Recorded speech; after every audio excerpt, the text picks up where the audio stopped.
Hey guys, it's Katie at scrappinkaty.ctmh.com, and I am sharing with you an 8 by 3.5 inch card using the Wishes Card Confidence program and the Yesterday and Today line from Close to My Heart.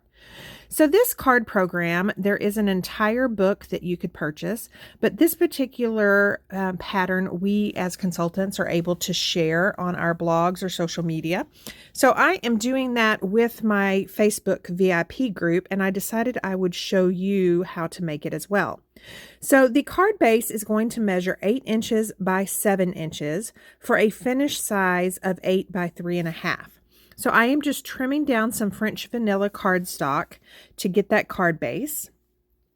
Then the pattern also tells me that that largest piece, which is labeled A, measures 8 by 3 inches.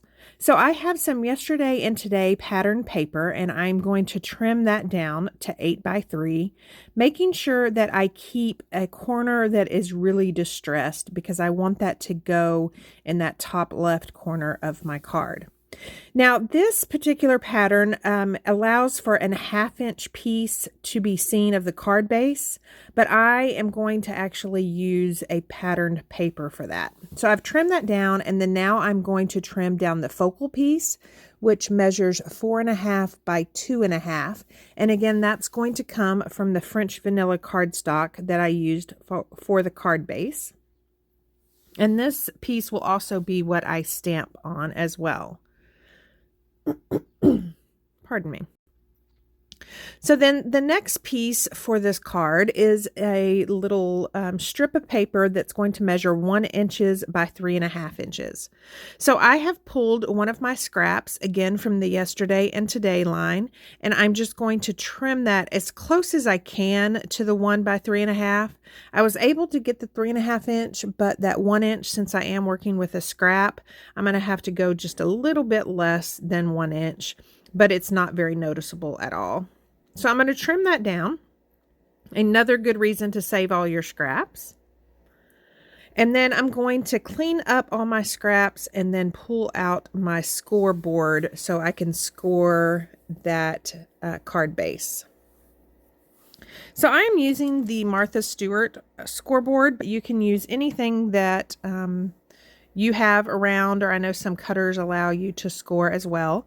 So on the 7-inch side, I am going to score at 3.5 inches, and then that's what's going to give me the folded finished card size of 8 by 3.5. So right here, I'm going to speed this process up just a little bit. So I have folded that, and I am just going to start assembling these pieces just by using a regular tape runner. Any adhesive will work. Just use your favorite and the one that you're used to. So again, this little tiny 1/2 inch strip is going to actually be pattern paper instead of the card base. And then I'm going to lay things out and kind of see what stamped images I am going to use. Now the instructions do tell you where you can put these focal pieces, how far from the bottom and the top and the sides. I love that in these sketches from Close to My Heart. So right here in the Yesterday and Today stamp set that I'm using, it has some little corner pieces.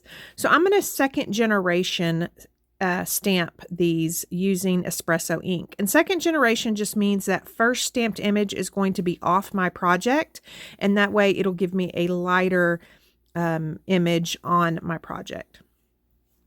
So for this card, it is going to a woman that evidently has the COVID-19. She is tested positive, and she is a friend of a team member of mine. So I am going to send this card to kind of brighten her day. And so the sentiment says sending strength and prayers.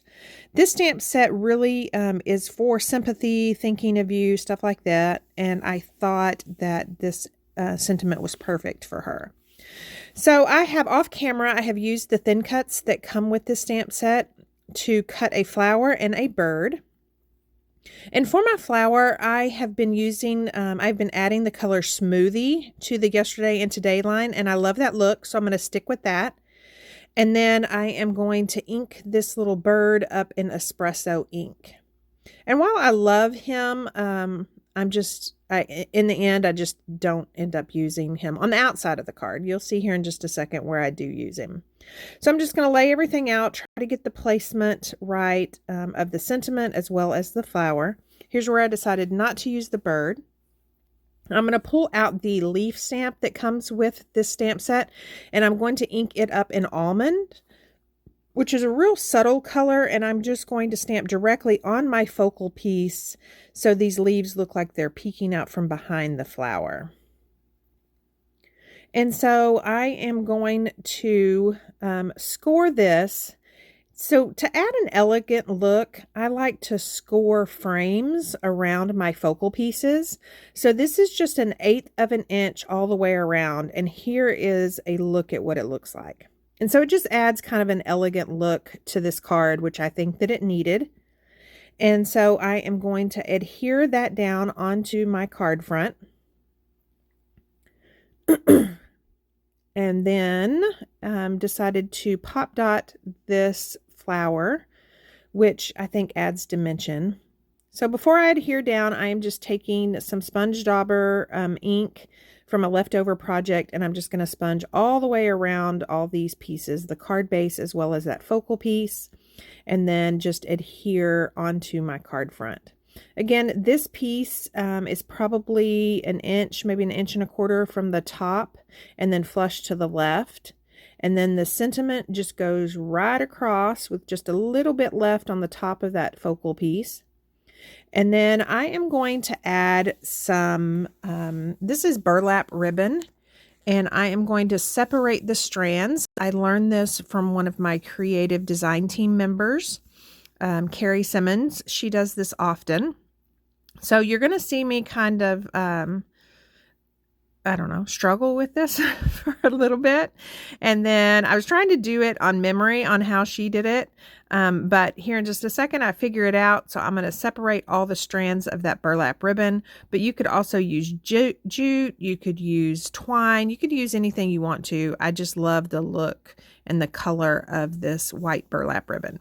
So I'm just taking a few of those strands and just wrapping them around my finger, just creating a lasso, I guess you would say.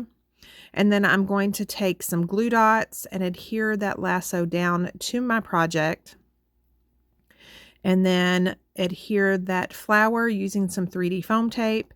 And then I'm going to take my scissors as well as my fingers and kind of play with those loops as well as those tails and get those exactly where I want them. So I like that. I think it still needs something more. So I have a zip strip from the Yesterday and Today line. I've dovetailed that and added it to the card. And then for the inside of the card, this is where this little bird comes into play. I'm inking him up in almond ink and stamping him on the inside. So there is a look at the card. I will leave a link down to my blog below where you can go grab this pattern and make your own.